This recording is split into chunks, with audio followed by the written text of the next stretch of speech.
On with the third season, how to build yourself up, how to grow up. And today we are going to talk about time once again. I will try to talk about it in a different perspective to not repeat things that we have seen in the previous video, but I will try to make it somehow complementary or something additional to what we have already seen, because as time is so important, it's such an important resource in your life. It's really valuable to know how to deal with it. It will really help you if you know how to deal with it and use it. And today I wanted to talk about the usage of this time in different periods of your life. What do I mean? Maybe, just like me, you have many goals, many passions. There are many things that you are interested in, that you want to do, that you think are useful, that will make you change, become a better person, or will just make you more intelligent or achieve stuff or whatever. You think they're good for you. And you want to do them. But if you have many passions, you will find out that you cannot do them all at the same time. So you will have to kind of organize them. And even though it seems logical what I'm going to tell you, many people fail to do it. I, for a while, failed to understand certain things until someone woke me up and told me, hey, you can do this now, but you can't do this later. This other thing, you can do it now, but you can do it later and later and later. So find a way to organize them in a fashion that allows you to do everything, that allows you to accomplish all the things that you want to do. Let me give you an example so that you don't think that I'm just talking, I don't know, crazy stuff that make no sense. Let's suppose that you like a lot some kind of physical activity. Maybe, I don't know, you like to lift. Maybe you like some martial arts. Maybe you like, I don't know, circus or some activity that demands a lot of muscular effort, a lot of stretching, and so on. Maybe you like to dance and you want to perform well in dancing. You want to do things that demand a lot of body conditioning and so on. And on the other hand, you want to write a PhD, right? You want to make a research and continue your graduation after university, master's. You want to go for a PhD. Let's put these two things together. Of course, they're not comparable, but we're talking about time here and not about what they are. And you are on your late 20s. You can still do a lot of things with your body. You can still develop a lot of things. But there will be a moment in which high performance, not necessarily competition, but high performance in dancing, in lifting, in martial arts, in circles will be more difficult to you. Your body will not respond as it responds now.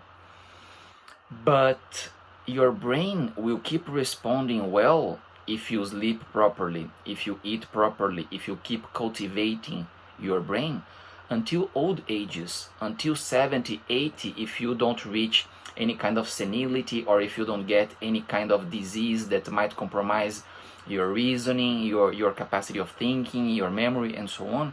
They will last until a much older age. They will last longer than your physical condition. If you want to do these physical activities that I numbered and you want to write the PhD, and you decide to write the PhD now because you are on that vibe, you came from 5 years graduation, 2-3 years of masters, and you are into that academic life and you want to keep on going with it, great, very nice. And you go for the PhD and maybe you go for a postdoc. Maybe when you finish them, you will be already on your mid-late 30s. And it will start getting more and more complicated to you to do all those physical things that you wanted to do. Maybe they will still be possible, but the gap of time that you will have available in order to perform them will not be the same anymore. So it is strategically good to you to first go for those physical activities and accomplish them and enjoy them and perform them as you like.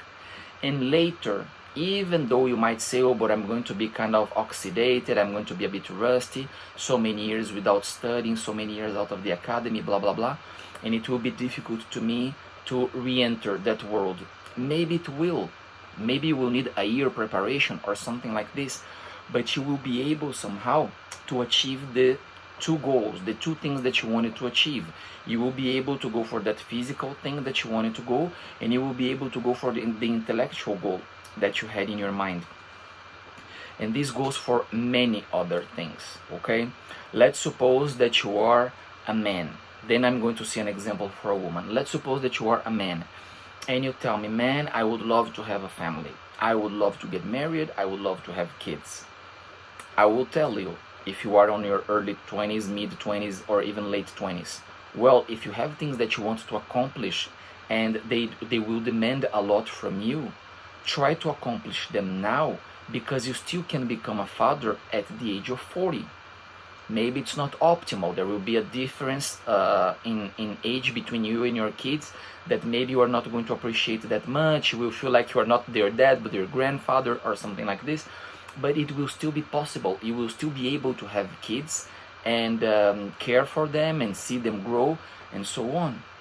But if you decide to have the kids on your early 20s and leave those goals for later, it will probably be difficult for you, because at least in my perspective, when you have kids, you should dedicate a lot of time to them. You should invest a lot of time and energy and resources on them, and this will consume you somehow. If you want to be a present father, of course, if you want to be a father that gives as much as a mother would give, gives as much love, care and attention as a mother would give, it will be difficult for you. So you should, in theory, remain with the necessary things to provide, to collaborate to your house, no? And that will be kind of enough. That will be it, not enough, but it will be it, because all the rest you want to invest in your kids.